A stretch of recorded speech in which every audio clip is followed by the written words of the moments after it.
नमस्कार दोस्तों, तेज इंस्टीट्यूट के इस व्याख्यान श्रृंखला में आप सभी का स्वागत है। यह 18 व्याख्यान श्रृंखला है। हम लोगों ने व्याख्यान श्रृंखला के तहत 17 लेक्चर तैयार कर चुका है और इस 17 लेक्चर के माध्यम से हम सभी ने राम की शक्ति पूजा के मार्मिक पक्षों को समझने का प्रयास किया है। आज राम की शक्ति पूजा में की कविता को आगे बढ़ाएंगे। पिछली व्याख्यान में लेक्चर 17 में हम सभी ने मौलिक कल्पना और हिंदी आलोचना में जो बहस है उनसे संवाद स्थापित किया था और हमने देखा था वहां पर कि चतुरी चमार में सूर्यकांत त्रिपाठी निराला की जो कल्पना है भक्त और भगवान के बीच, जिसमें भक्त के स्वप्न में महावीर आते हैं और रविंद्रनाथ टैगोर के जो राष्ट्रगान है जनगण मन अधिनायक वाला, पंजाब सिंध गुजरात मराठा द्रविड़ उत्कल बंग, इसमें जो मौलिक कल्पना है और राम की शक्ति पूजा में जो मौलिक कल्पना है उस पर हम लोगों ने बात की थी और उस पर रामविलास शर्मा की क्या दृष्टि थी, उस दृष्टि को भी हम लोगों ने देखा था। उसके साथ साथ उस दृष्टि से वर्तमान पीढ़ी को क्या असहमति है या हम जैसे साहित्य अध्येता को क्या असहमति है, क्या वह मौलिक कल्पना सच में मौलिक कल्पना है या सिर्फ दुर्गा पूजा है, इत्यादि विषयों पर हम लोगों ने बात की थी। आज का व्याख्यान उससे आगे है। सूर्यकांत त्रिपाठी निराला की कविताओं में आप अक्सर देखेंगे कि वे आशा और निराशा के द्वंद से गुजरती हुई कविताएं हैं। उनकी कविताओं में कभी निराशा का घोर अंधकार आपको दिखाई पड़ेगा तो दूसरी तरफ आशा के उज्जवल प्रकाश आपको दिखाई पड़ेंगे। राम की शक्ति पूजा में यह आशा और निराशा का द्वंद और आशा के अंधकार पक्ष का और निराशा के अंधकार पक्ष का और आशा के प्रकाश पक्ष का बहुत सुंदर प्रयोग किया गया है। इस दृष्टि से यह कहने में कोई संकोच नहीं कि निराला ने अपनी कविताओं में आशा का संचार किया है। उन्होंने जाम्बवन के द्वारा मौलिक कल्पना की सलाह राम को दिलवाकर सारी सभा में ऊर्जा का संचार कर दिया। आप जानते हैं, आप जब तेज इंस्टीट्यूट द्वारा आयोजित इस व्याख्यान श्रृंखला के प्रथम से लेकर 17 तक को देखे होंगे तो आपने देखा होगा कि राम किस किस समय पर निराश होते हैं, उसे कब घोर निराशा आ घेरती है और फिर वे किस समय आशा का संचार से संचारित होते हैं। ठीक उसी प्रकार से आप देखेंगे जाम्बवन यह सलाह देते हैं कि हे राम, आप भी मौलिक की कल्पना कीजिए और जाम्बवन के इस प्रस्ताव को पाकर राम अपना सर झुकाकर उन्हें सम्मान देते हैं, क्योंकि यह प्रस्ताव उचित था, उत्साह का संचार करने वाला था और राम के सेना नायकों में वैसे भी जाम्बवान का जो कद है, जिसे आप जाम्बवंत भी कह सकते हैं, वो सबसे ऊंचा है, वो सबसे अनुभवी सेना नायक है। तो उनका सम्मान करना हकीकत में जरूरी भी है। और निराला इस बात को भली भांति समझते हैं, और निराला इस बात को भली भांति समझते हैं और उनका सम्मान, उचित सम्मान में शब्दों के माध्यम से अपने सूत्र नायक राम के द्वारा करवाते हैं। राम ध्यान मग्न हो जाते हैं, उनका शरीर पुलकित हो जाता है। यह प्रस्ताव ऐसा था जो उसमें आशा का संचार कर दिया। कुछ समय के बाद उनकी नीली आंखें खुल जाती हैं और वे एकाग्र होकर किसी भाव में खो जाते हैं। राम विश्वास के साथ कहते हैं, हे 10 भुजा वाली माता विश्व ज्योति, मैं तुम्हारे लिए ही, मैं तुम्हारे सहारे ही युद्ध जीत सकता हूं। आपने अपनी शक्ति से महिषासुर का मर्दन किया है। आपके चरणों में शेर गरज रहे हैं। आपके चरणों की कृपा से भक्तगण जन सिंह की भांति गर्जना करते हैं। मैं आपकी इंगित क्षमता को समझ गया हूं। आपने जो संकेत किया उस संकेत को मैं समझ गया। मुझ में भी सिंह जैसा पुरुषार्थ का भाव आ सकता है। मैं भी सिंह की भांति गर्जन कर सकता हूं अगर आपके शरण में आऊंगा, आपके शरण में आऊंगा। मैं आपकी आराधना करके यह शक्ति हासिल करूंगा। जिस प्रकार रावण ने यह शक्ति हासिल की, मैं उसी प्रकार यह शक्ति हासिल करूंगा। माँ देखिए निराला ने इसे किस तरह से शब्दबद्ध किया। माता 10 भुजा विश्व ज्योति, मैं हूं आश्रित।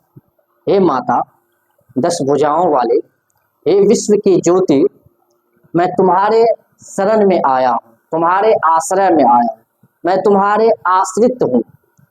हो विद्य शक्ति से खल महिषासुर मर्दित। हे माता, आपने अपनी शक्ति से उस कलुष और पापी महिषासुर का मर्दन किया है। जन रंजन चरण कमल तल धन्य सिंह गर्जित। और आपके चरण में आकर के आम से आम मनुष्य, जन से जन मनुष्य सिंह की भांति गरजने लगते हैं।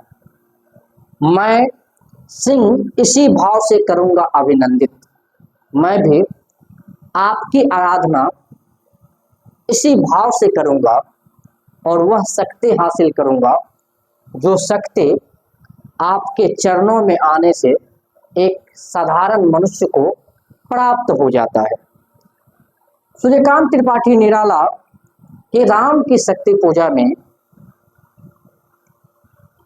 यह जो शक्ति के लिए की गई आराधना है, वह आराधना विचारणीय है और बार बार हमें सोचने के लिए मजबूर करता है कि क्या सच में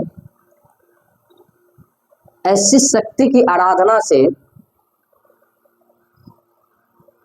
यह ताकत हासिल हो सकती है। इस मौलिक कल्पना को या इस शक्ति की आराधना को अक्सर लोग राष्ट्रीय संदर्भ में जोड़ करके व्याख्यायित करते हैं। यह करना भी सही है, राम के इस मौलिक कल्पना में जो जीवन का उत्कर्ष है, जीवन का उत्सर्ग है कि हम दोनों आंखें, एक आंखें निकाल के दे देंगे, इस उत्सर्ग को अगर भारतीय स्वतंत्रता संग्राम के संदर्भ में देखा जाए और भारत के प्रत्येक नागरिकों की आजादी के लिए जीवन उत्सर्ग के संदर्भ में देखा जाए, तब तो यह व्याख्या राष्ट्रीय संदर्भ में बिल्कुल सही है। लेकिन दुर्गा के संदर्भ में इसकी व्याख्या अव्याख्य है, अर्थात इसकी व्याख्या जो है असंदिग्ध है, बार बार व्याख्याएं हो सकती हैं।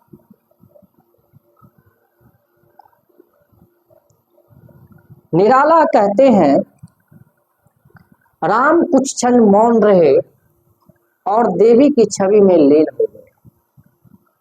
राम लीन हो गए, ऐसे लीन हो गए हैं कि उन्हें देवी के अलावा कुछ नहीं दिखता है, देवी अर्थात दुर्गा। उसके बाद उन्होंने पलक खोले, अपना पलक खोले और हृदय से कमल सदृश ज्योति युक्त ध्यान में लीन रहे। और हृदय से ध्यान लीन होकर के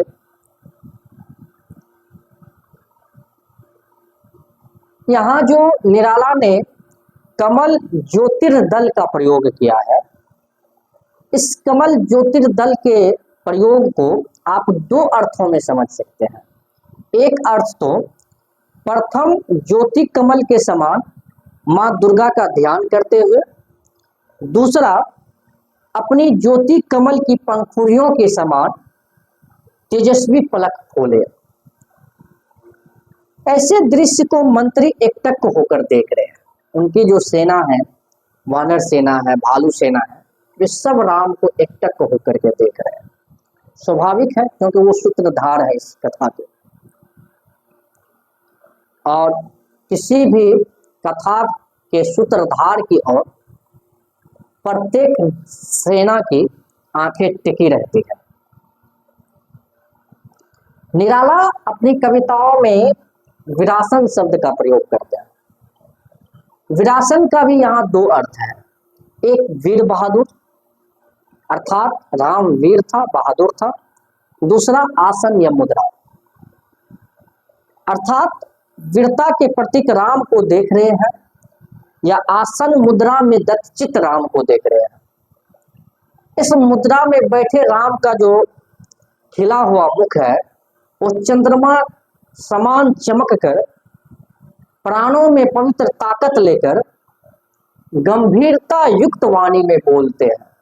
राम बोलते हैं और क्या बोलते हैं, ध्यान दीजिए। हे बंधुवर, यह सामने जो भूधर, भूधर मतलब भूमि पर जो धरा हुआ है, भूमि पर जिसका स्थान निर्धारित है, अर्थात पहाड़। अब भूमि पर तो बहुत सारी चीज है, तो भूधर का मतलब वो नहीं, भूधर मतलब जो विशाल है, पहाड़, ठीक है, जो शोभा से युक्त है। यह जो पहाड़ है, अपनी सेनाओं को संबोधित करते हुए राम कहते हैं, यह जो तुम पहाड़ देख रहे हो, इस पहाड़ को देखो। इस पहाड़ में यह जो पहाड़ है वो शोभा से युक्त पहाड़ है,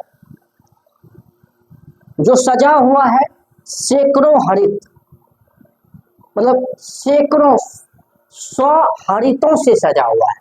अब हरित का मतलब समझते हैं? हरित का मतलब भूरे रंग या बादामी रंग का, ठीक है। गुल्म, गुल्म से सजा हुआ है। गुल्म का मतलब समझते हैं? झाड़ियों से सजा हुआ है। पहाड़ का सौंदर्य देख के निराला ने किन किन शब्दों से लिया? हरित, गुल्म और तृण, तिनका से या घास से जो सजा हुआ है। यह पहाड़ नहीं है, यह पार्वती कल्पना है, क्योंकि हिमालय को हिमाचल सूता कहा जाता है। हिमाचल सुता मतलब हिमालय की बेटी, और हिमालय की बेटी कौन थी? तो पार्वती थी। अर्थात यह सस्य श्यामल पर्वत पार्वती की मौलिक कल्पना है। पार्वती ने इसे इस रूप में सजाया है। यह मकरंद बिंदु, अब मकरंद बिंदु का मतलब समझते हैं? फूलों के रस का जो झरना देख रहे हो, जो फूलों के जो मकरंद झड़ रहे हैं, फूल जो के जो मकरंद है वो धीरे धीरे धीरे धीरे झड़ झड़ झड़ झड़ वो सुगंध जो फैला रहे हैं, वो मकरंद नहीं है, बल्कि उस शक्ति की आंखों में से बहती हुई स्नेह का झरना है। पर्वत के चरणों में समुद्र नहीं है, जो सिंह की भांति गरज रहा है वह समुद्र नहीं है, बल्कि उस शक्ति का वाहन सिंह है। देखिए निराला कितनी कल्पना करता है, क्योंकि समुद्र जो है पहाड़ के नीचे है, ठीक है, तो वह जो है वह सिंह की भांति गर्जना जो कर रहा है, जो समुद्र सिंह की भांति गर्जना कर रहा है वह समुद्र नहीं है, वह है क्या? तो वह है तुम्हारा माँ दुर्गा के वाहन सिंह है, और इसलिए वो गर्जना कर रहा है। अर्थात राम को वे इतना मग्न करवा देते हैं, अर्थात राम को माँ दुर्गा के छवि में इतना लीन करा देते हैं कि उन्हें प्रकृति के प्रत्येक अंग प्रत्यंग में उसी शक्ति का आभास होता है। ये निराला की ताकत है, और ये स्वाभाविक है, क्योंकि जीवन में जब कोई मनुष्य दुख से ग्रसित होता है या किसी की याद में खोए रहता है, तो उसे अपने आसपास के प्रत्येक वस्तु में वही दिखाई देते हैं। लेकिन वही मनुष्य जब खुशी से चमक रहा होता है, किसी आशा से संचारित होता है, तो उस मनुष्य को अपने आस पड़ोस के परिवेश की हर वस्तु में वही चमक दिखाई पड़ती है, वही खुशी दिखाई पड़ती है। जाम्बवान ने जो निराला को खुशी दी थी, जाम्बवान ने निराला को जो प्रस्ताव दिया था, उस प्रस्ताव में चमक थी, और उस चमक ने निराला को, राम को, उस चमक ने राम को हर एक वस्तु में उज्जवल पक्ष देखने के लिए प्रेरित कर दिया। इसलिए आप देख रहे हैं धरती के चरण में जो समुद्र है उसमें भी सिंह की गर्जना वो देखते हैं, पर्वत पर पार्वती की कल्पना देखते हैं, ठीक है। गुल्म को आप यह कहिए, मकरंद बिंदु को, फूलों की रस की झरना को मतलब आप उस शक्ति की आंखों से झरती हुई आंसू कहते हैं, स्नेह का झरना कहते हैं। और फिर कहते हैं ये जो 10 दिशाएं तुम देख रहे हो चारों तरफ, ये 10 दिशाएं जो है, ये 10 दिशाएं मिल करके, ये 10 दिशाएं नहीं है, वह महाशक्ति के 10 हाथ हैं, ये निराला है। और ऊपर देखो यह जो आसमान है वह पूजित भगवान शंकर का निवास स्थान है। और यह जो तुम आसमान देख रहे हो, शून्य आकाश देख रहे हो, यह आकाश जो है वह भगवान शंकर का निवास स्थान है।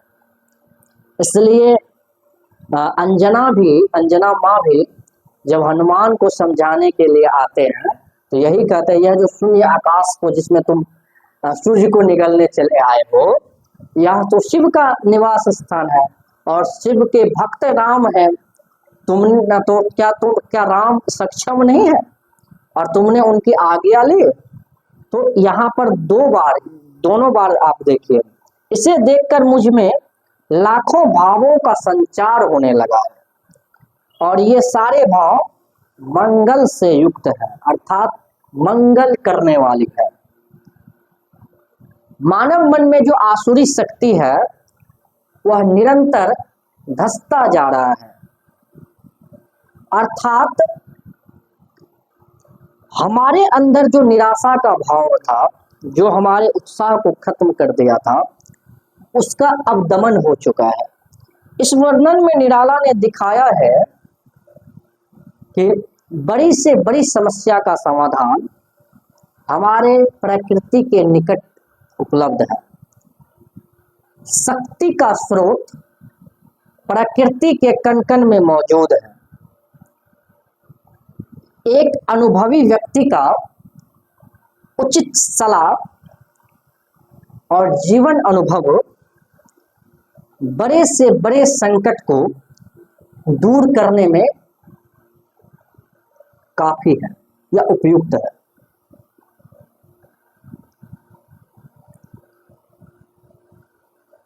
तो चलिए आज के व्याख्यान को हम यहीं समाप्त करते हैं और अगले व्याख्यान में, व्याख्यान 19 में हम लोग आगे बात करेंगे। अब लगभग 3-4 व्याख्यान में यह कविता खत्म हो जाएगी।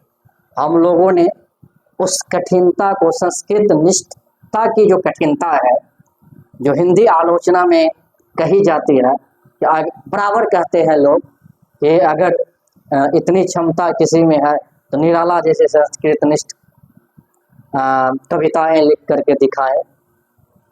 तो हम लोगों ने संस्कृत निष्ठ कविताएं तो नहीं लिखी, लेकिन उस संस्कृत निष्ठ कविताओं को के बारीकी को बहुत गहनता के साथ, गंभीरता के साथ देखने और समझने की कोशिश की है, और यह कोशिश बड़ी कोशिश है।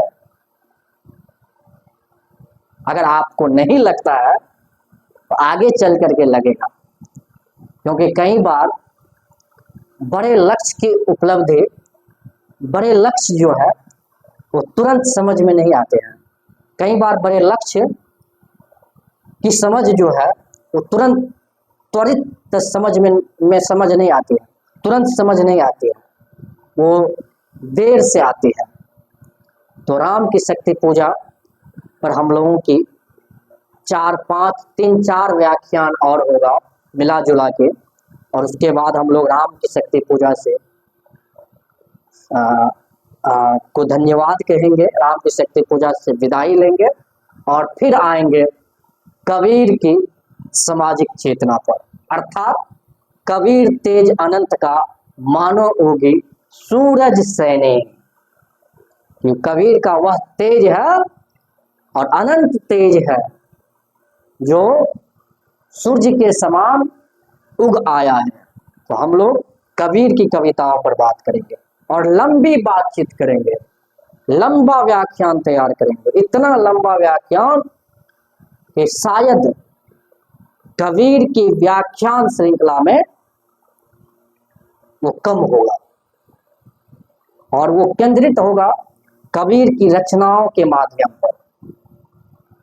किसी की आलोचकीय दृष्टि को हम उसे समझने के लिए, उसे पुष्ट करने के लिए और उस संवाद को विस्तार देने के लिए, उस संवाद की गंभीरता को समझने के लिए प्रयोग करेंगे, परंतु उससे हम प्रभावित और एकाग्र नहीं होंगे, उससे हम प्रभावित और दबाव नहीं महसूस करेंगे। हम अपने अंदाज में कबीर को पढ़ने के प्रयास करेंगे और कबीर से संवाद करेंगे।